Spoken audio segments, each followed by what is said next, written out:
Ezinne was not always called the widow. She was once called Munyedia, a proud wife, a respected woman, a pillar in her husband's home. Her husband's name was Okorie, a strong farmer, a calm man, a man whose laughter filled their compound. They had 4 children. Life was not rich, but it was full. It happened on a market day. Ezinne was plaiting her hair when she heard shouting, footsteps, panic, voices cracking. A neighbor ran in. Ezinne, get up! Her heart dropped. She followed the crowd to the farm path. There, under the mango tree, Okorie lay still. No breath, no response. The world went silent. Ezinne screamed. She tore her wrapper. She fell on the ground. Okorie, leave me with words at least. But death does not answer. That night, her house was filled with people. By morning, most were gone. Before the burial dust settled, things changed. Her husband's brothers came. They did not come with comfort. They came with list. This land belongs to the family. The goat was bought by our brother. You cannot stay here for too long. Ezinne listened quietly. Her children clung to her wrapper. People mistook her silence for weakness. But inside, Ezinne was planning survival. She knew one truth. If I cry for too long, my children will starve. That night, she sat alone. No husband, no protection, no inheritance, just 4 mouths to feed. She whispered to herself, Ezinne, you will not die alive. She woke before sunrise, went to other people's farm, worked like a slave, returned home exhausted. Some days she earned food, some days nothing. Her children noticed and they asked, Mama, have you eaten? She smiled. Yes, but she had not. Women whispered, see her. She thought marriage would save her. Widowhood humbles women. Men avoided her as if widowhood was contagious. Her son came home one day crying. They said I'm fatherless. Ezinne held him. Listen to me. Some people have fathers and still have no direction. One day, a rich man came. He offered her help, food, money, protection, but his condition was clear. Be my woman. Ezinne looked at her children. She looked at her future. She said no. A woman does not lose value because she lost a husband. Sometimes widowhood is not the end. It is the beginning of hidden strength. Widowhood does not kill immediately. It kills slowly. It tests hunger. It tests dignity. It tests how much pain a woman can swallow before she screams. This was Ezinne's season of testing.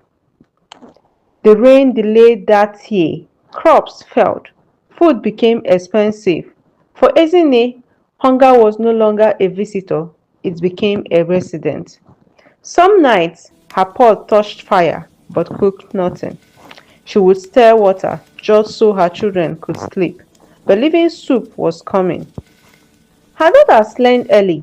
They stopped asking for new clothes. They shared slippers. They ate slowly so the food would last. Her youngest once said, Mama, I like hunger days because we pray more.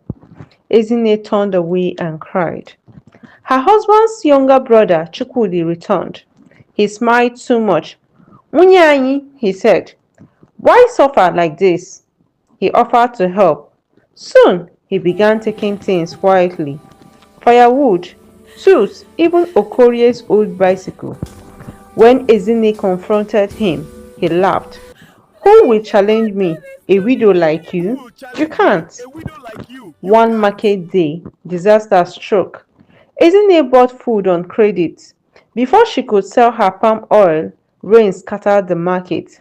Her goods spoiled.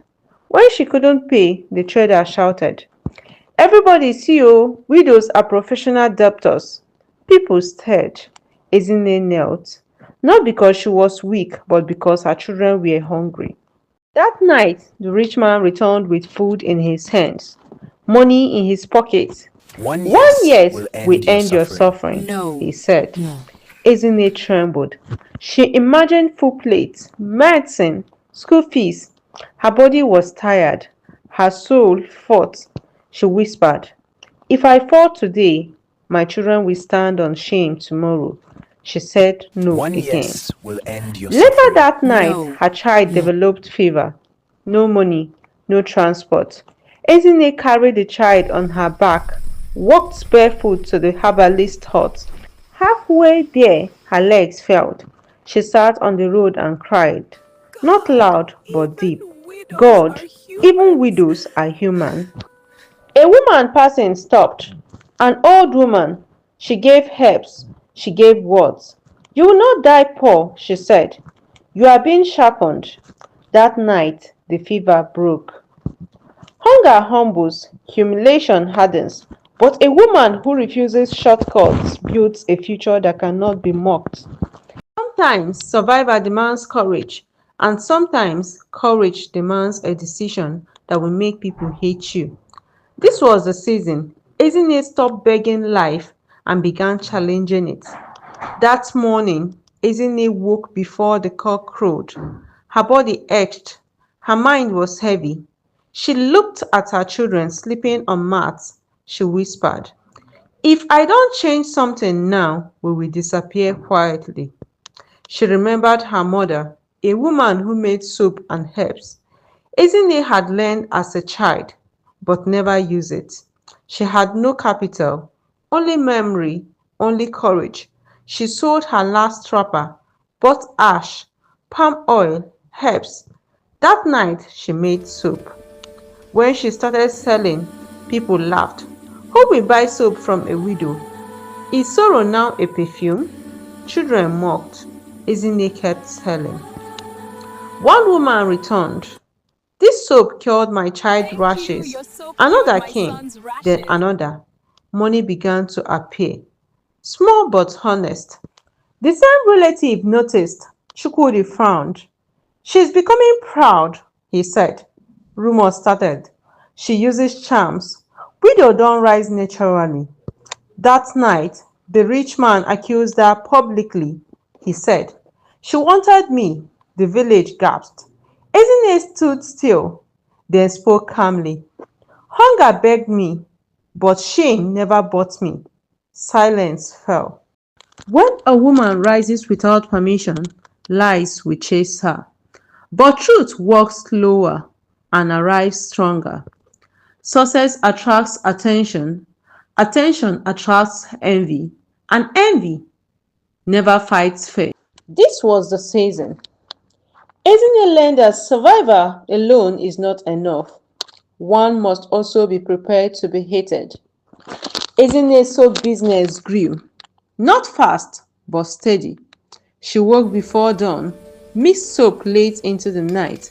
Her children returned to school. Laughter returned to the compound. For the first time since Okorie's death, peace visited her home.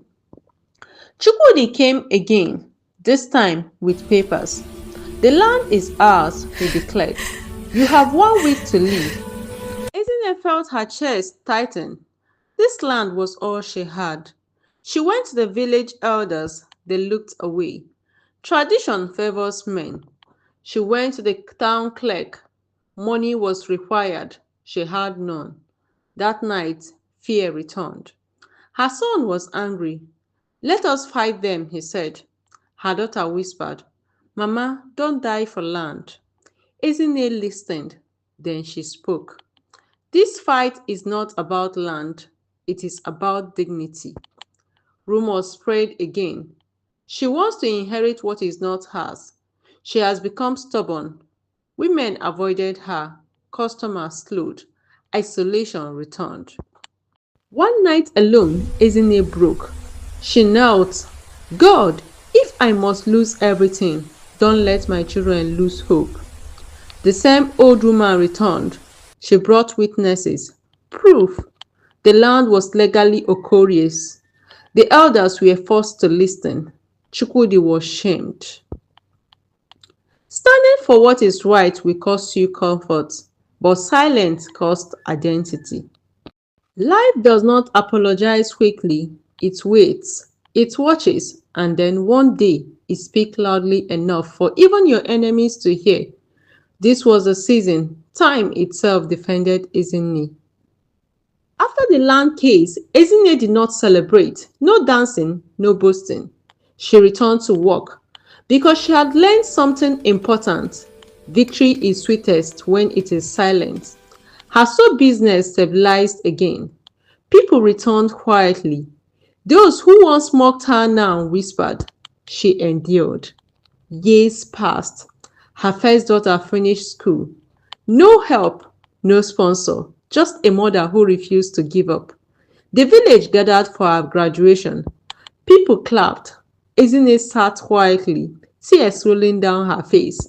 Her son, once struggling with anger, one evening he said, "Mama, I used to hate being fatherless, but now I'm proud of you." That night, Ezinne slept peacefully. The rich man who once accused her, he fell into disgrace. His business collapsed.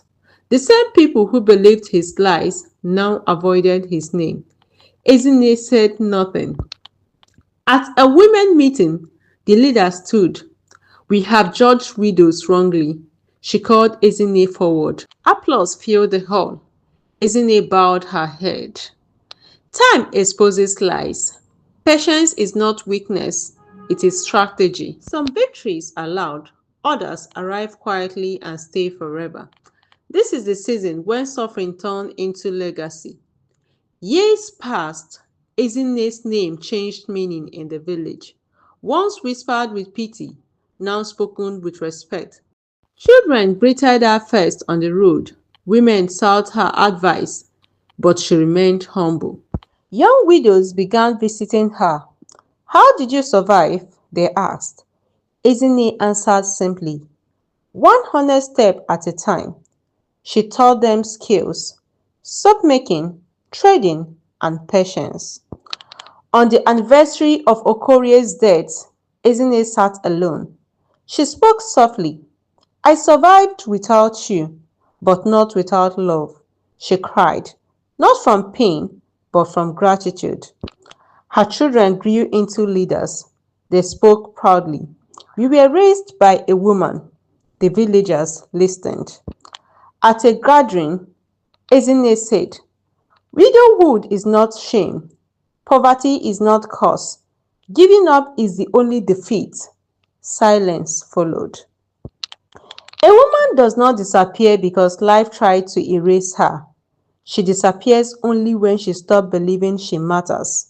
Ezinne believed, and that belief changed everything. If this story touched you, remember, strength often wears silence. Subscribe, like, and share because stories like this deserve to live forever. Thank you for listening.